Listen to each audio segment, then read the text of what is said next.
Bonjour à tous, alors épisode 11 du suivi des semis. Alors pour une fois on démarre directement dans la serre, on n'est pas sur les bords de fenêtre parce que tout est dans la serre. Il fait un temps magnifique, c'est le printemps. Alors je vois que c'est le printemps un petit peu partout ici, mais alors ça sent le printemps. Moi j'ai des peupliers à côté, ça sent la propolis à bloc, voilà, c'est super.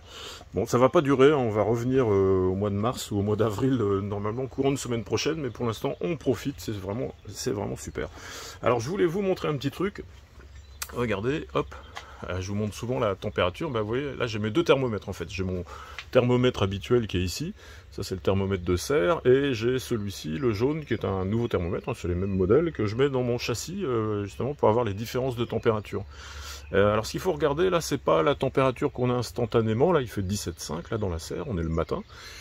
C'est la température du bas, c'est la température minimum qui a été enregistrée pendant la nuit, et vous voyez que dans la serre j'ai eu 2,8 hein, cette nuit, c'est à peu près la température qu'il a fait à l'extérieur aussi, et dans le châssis j'ai eu 5,9, donc on a à peu près 3 degrés de différence entre les deux. Alors quand je dis dans le châssis, c'est dans le châssis couvert avec la couverture, châssis fermé avec la couverture.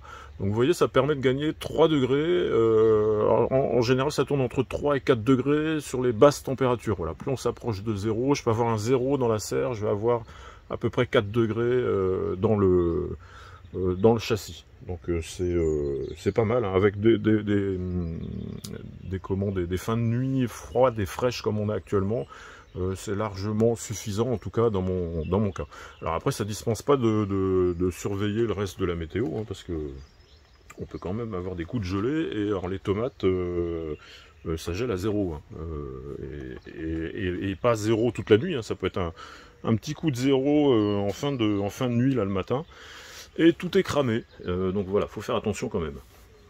Alors, je voulais vous montrer le test des tomates, pour ceux qui suivent depuis le début la série des semis. J'avais fait dans mes semis de tomates, voilà, c'est le rang du fond. J'avais fait un semis un mois avant, volontairement, je l'avais fait début février. Un mois avant, c'était de la money maker, et ensuite, un mois après, début mars, j'ai fait tous mes autres semis de tomates, et j'ai refait de la money maker, hein, qui se trouve ici. Et là, alors il y a deux substrats ici, elles sont toutes dans du terreau à semis, et ici c'est aussi dans du terreau à semis, alors que les autres money makers qui sont là, je les ai mises dans mon terreau habituel. C'est une bêtise en fait, j'aurais pas dû les remettre dans du terreau à semis, je voulais quelque chose d'assez standard. Le seul truc que j'ai de standard, c'est du terreau à semis, autrement c'est mon propre terreau. Sauf qu'en fait le terreau à semis, il n'y a pas assez d'azote dedans, donc elles peinent un petit peu. Du coup, pour que le test soit intéressant, j'en ai remis deux autres dans le terreau à semis, et ça permet de comparer, vous voyez, l'état des plants, avec un mois de différence. Alors la plus belle c'est celle-là, et celle-ci qui a un mois de moins. Donc vous voyez, il y a encore une différence, on peut voir qu'elles ont franchement de l'avance, mais voilà, c'est pas si net que ça. Donc on continuera à suivre ça, hein, forcément. L'idée c'est de suivre la différence avec un mois de semis jusqu'à la première récolte, et de voir combien on va avoir à la première récolte des money makers. Alors, je vous montre le reste. Ah si, je voulais vous montrer ça. Regardez, une fève. Voilà, j'ai mes premières fèves qui arrivent. Alors celle-ci a fait une dizaine de centimètres. Il va falloir encore attendre un peu, mais voilà, j'ai des fèves. Alors ça, c'est pas des semis qui sont récents, ça date du mois d'octobre. Mais voilà, j'ai les premières fèves qui arrivent. Alors les salades, vous voyez, ça c'était des salades semées au mois de janvier, début janvier, donc elles sont pas mal, hein. On va pas tarder à pouvoir les manger, encore quelques semaines, là, d'ici 10-15 jours, ça va être bon. Ensuite on a les poireaux. Alors la semaine dernière ils sortaient à peine, là ils sont bien sortis, il y a même les racines qui commencent déjà à passer sous le bac. Il va falloir que je les passe dehors, ceux-là. Ici les épinards qui font de la feuille, pas de problème. Les radis, on a commencé à récolter. C'était une petite récolte, hein. Hier, allez, une vingtaine, une trentaine de radis, mais ils sont nickel. On va pouvoir récolter, après ça va vite, les radis. Alors ici, dans la pouponnière, on retrouve les tomates. Alors l'autre bac qui est par terre, que je viens de vous montrer, normalement il dort ici, hein, il est dans le châssis ici. Donc j'ai tout rempoté, il me restait celles qui étaient à l'intérieur déjà la semaine dernière, donc là je les ai passées dans des bacs. Tout ça, ça avait été semé en même temps, sauf que voilà, le bac du fond, là, il avait traîné un petit peu. Là on retrouve le persil ici qui est bien parti. Les œillets d'Inde, ça commence à sortir. Les choux raves ici. Pareil encore, ça c'est du chou rave. La romaine qui fait de la feuille. La grosse blonde paresseuse qui porte bien son nom. C'est même plus de la paresse là, tellement elle pousse lentement, mais bon, c'est comme ça.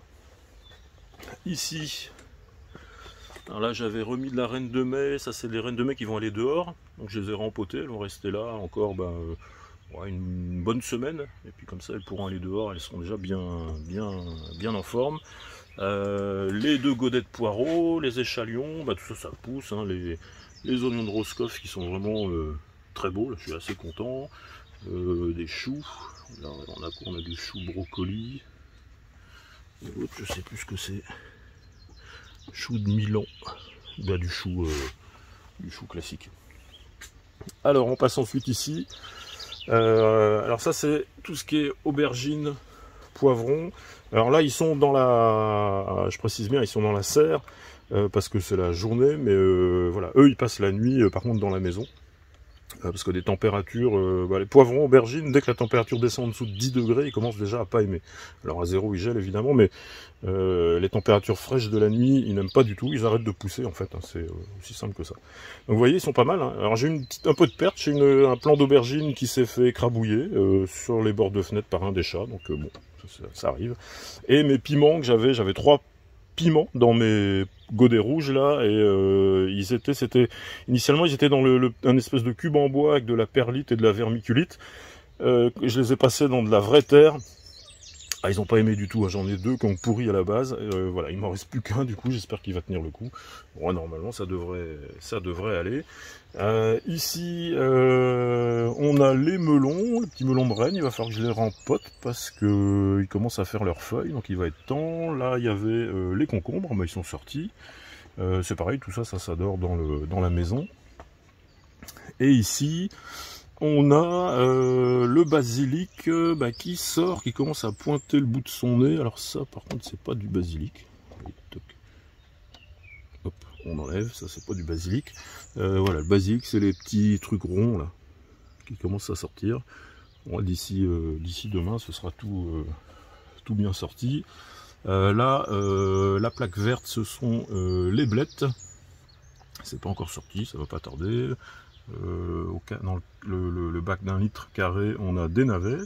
C'est pas mal sorti, c'était des vieilles graines mais bon c'est sorti. Voilà, encore du chou, chou rouge, du brocoli, de la reine de mai, le dernier semis, et du chou de Bruxelles là-bas au fond. Bon écoutez, on a fait à peu près le tour. Pas de semis particulier cette semaine, on arrive à la fin mars. Fin mars, on va passer au mois d'avril. Tout ce qui est courge, courgette, voilà, tous les semis du mois d'avril, c'est des trucs que je fais assez tardivement, donc je vais pas les faire tout de suite. Pourquoi? Parce que ça, moi c'est des trucs que je mets pas dans la serre, je les mets dehors, donc il n'y a pas d'urgence. Voilà, tous ces semis-là, ça c'est des semis que je fais de manière précoce, parce que ça va aller dans la serre. Concombre aussi, mais voilà, donc cette semaine pas de semis particulier, si des radis à l'extérieur, voilà, mais pas de nouveaux semis. On verra ça la semaine prochaine. Bon écoutez, j'espère que vous avez appris quelques bricoles, et puis je vous dis à la prochaine. Bye bye.